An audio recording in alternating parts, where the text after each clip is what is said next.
बिस्मिल्लाहिर्रहमानिर्रहीम, अस्सलाम वालेकुम। ग्लोबल न्यूज़ HD में खुश आमदीद। मैं हुसैन इम्तियाज। शामिल करेंगे बैनुल-अक़वामी हेडलाइंस।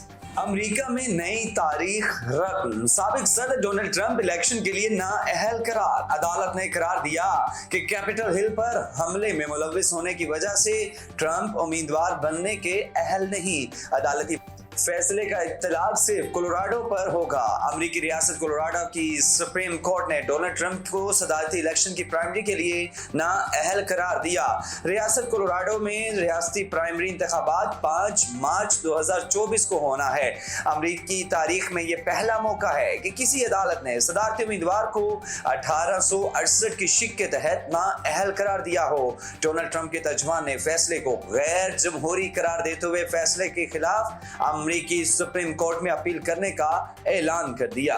गजा तनाज़ा बैनुल-अक़वामी बरादरी की इखलाकी नाकामी है। रेड क्रॉस ने गजा तनाज़े को बैनुल-अक़वामी बरादरी की इखलाकी नाकामी करार दिया है। एक बयान में रेड क्रॉस का कहना था कि गजा में इंतहा की हद तक दरपेश मसाइब को रोकने के लिए नाकामी का असर सिर्फ गजा पर नहीं दीगर नस्लों पर भी पड़ेगा। इदारे के मुताबिक गजा की 90% से ज्यादा आबादी बेघर हो चुकी, 60% से ज्यादा इंफ्रास्ट्रक्चर तबाह हो गया। गजा के लोगों की जबरी बेदखली सबकी आंखों के सामने हो रही है। गजा की तबाही इतनी हैरानकुन है कि जिसकी कोई मिसाल नहीं मिलती। ख्याल रहे कि गजा में इसराइली जारियत का सिलसिला जारी है। इसराइली फौज के गजा के अस्पतालों पर हमले भी जारी हैं। सऊदी फौज ने अलवादा अस्पताल के बाद अलहाली अस्पताल में भी धावा बोल दिया। अस्पताल डायरेक्टर फाजिल नईम के मुताबिक इसराइली मुहासरे के बाद अस्पताल में काम रुक गया। तिबी इमदाद न मिलने से 4 जख्मी इंतकाल कर गए। इसराइली फौजी ने 2 सर्जन, तिबी अमले, मरीजों समेत 150 अफराद को गिरफ्तार कर लिया। इससे पहले इसराइली फौज ने अलवादा अस्पताल का मुहासरा करके 240 अफराद को हिरासत में लिया था। गजा में 24 घंटों में मजीद 200 से जायद फलस्तीनी शहीद हो गए। शोहदा की मजमूई तादाद 19,600 से बढ़ गई।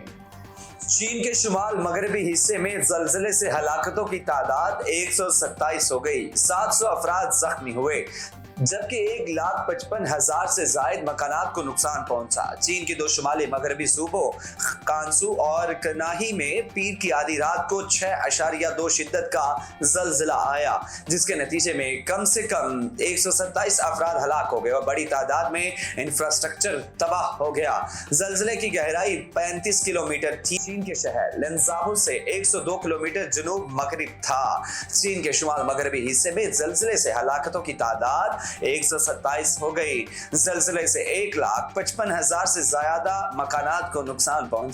मुतासर इलाकों में इमदादी एहलकारों के मलबे तले दबे अफराद को निकालने की कोशिशें जारी हैं। सर्द मौसम में रेस्क्यू टीमों के लिए मुश्किलात का बाइस बन रहा है। अब्दुल फताह अल सीसी मुसलसल तीसरी बार मिस्र के सदर बन गए। अब्दुल फताह अल सीसी मुसलसल तीसरी बार भारी अक्सरियत के साथ मिस्र के सदर बन गए। मिस्री इलेक्शन अथॉरिटी ने सदारती इंतखाबात के नताइज का ऐलान कर दिया। मिस्र में सदारती इंतखाबात 2024 के लिए 10 दिसंबर से 12 दिसंबर तक वोट डाले गए थे। इलेक्शन अथॉरिटी के मुताबिक वोटिंग की शरह 66.8% रही, जो मुल्क की तारीख में सबसे ज्यादा थी। नताइज के मुताबिक अब्दुल फताह अल सीसी ने 89.6% वोट लेकर कामयाबी हासिल की। मिस्री इलेक्शन अथॉरिटी के मुताबिक सदारती इंतखाबात में 4 करोड़ 70 लाख वोटर्स ने वोट कास्ट किया, जिनमें से 4 करोड़ 47 लाख 72,000 से जायद वोट दुरुस्त करार दिए गए।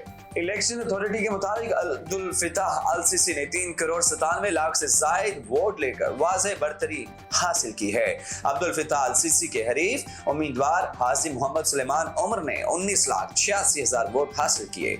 ख्याल रहे कि साबिक आर्मी चीफ और नौमुंतखब मिस्री सदर अब्दुल फताह अल सीसी पहली बार 3 जून 2014 को सदर मुंतखब थे। साल 2018 के सदारती इंतखाबात में 97.08 वोट हासिल करके वो दूसरी बार मुद्दत के लिए सदर मुंतखब हुए। मिस्र फौज के साबिक आर्मी चीफ अब्दुल फताह अल सीसी ने 2013 में मिस्र के पहले मुंतखब सदर मोहम्मद मिर्सी को माज़ूल करके इक़्तिदार पर कब्जा कर लिया था। ایران میں پولیس اسٹیشن پر مسلح افراد کے حملے میں افسران سمیت 11 پولیس اہلکار ہلاک ہو گئے۔ ایران کے جنوب مشرقی حصے میں ایک پولیس اسٹیشن پر مسلح افراد کی فائرنگ سے 11 افراد ہلاک اور متعدد زخمی ہو گئے۔ غیر ملکی میڈیا رپورٹس کے مطابق صوبہ سیستان اور بلوچستان کے نائب گورنر علی رضا نے بتایا کہ تہران سے تقریباً 1400 کلومیٹر جنوب مغرب میں واقع روس ٹاؤن میں صبح 2 بجے مسلح افراد کے حملے میں سینئر پولیس افسران اور سپاہی مارے گئے۔ انہوں نے کہا کہ پولیس نے فائرنگ کے تبادلے میں کئی حملہ آوروں کو ہلاک کر دیا۔ دوسری جانب ایرانی سرکاری ٹی وی نے اس حملے کا الزام ایک علیحدگی پسند گروپ جیش العدل میں عائد کیا ہے۔